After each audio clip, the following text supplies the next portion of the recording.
Duolingo পরীক্ষার score বাড়ছে না। আর মানে হচ্ছে এই জায়গাতে যদি আপনি থেকে থাকেন, এটা দ্বারা যেটা অ্যাকচুয়ালি মিন করে যেটা হচ্ছে আপনি অনেকদিন ধরে প্র্যাকটিস করছেন, অথবা ডুওলিঙ্গো পরীক্ষার যে বেসিক নিয়ম কানুন গুলো আছে সেগুলো আপনি জেনেছেন।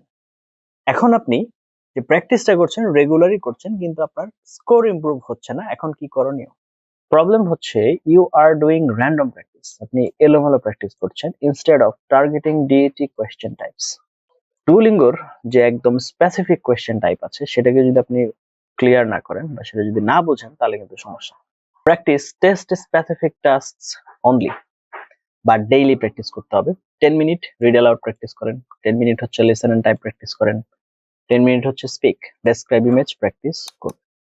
ফোকাস কোথায় করবেন? Focus on speed plus structure, not just understanding English. Weak typing speed, তো এটা কিন্তু আপনার হিডেন কিলার, মানে এটা হচ্ছে লুকায়িত অবস্থায় আছে, কিন্তু আপনার পরীক্ষার মানে 13টা বাজানোর জন্য যথেষ্ট।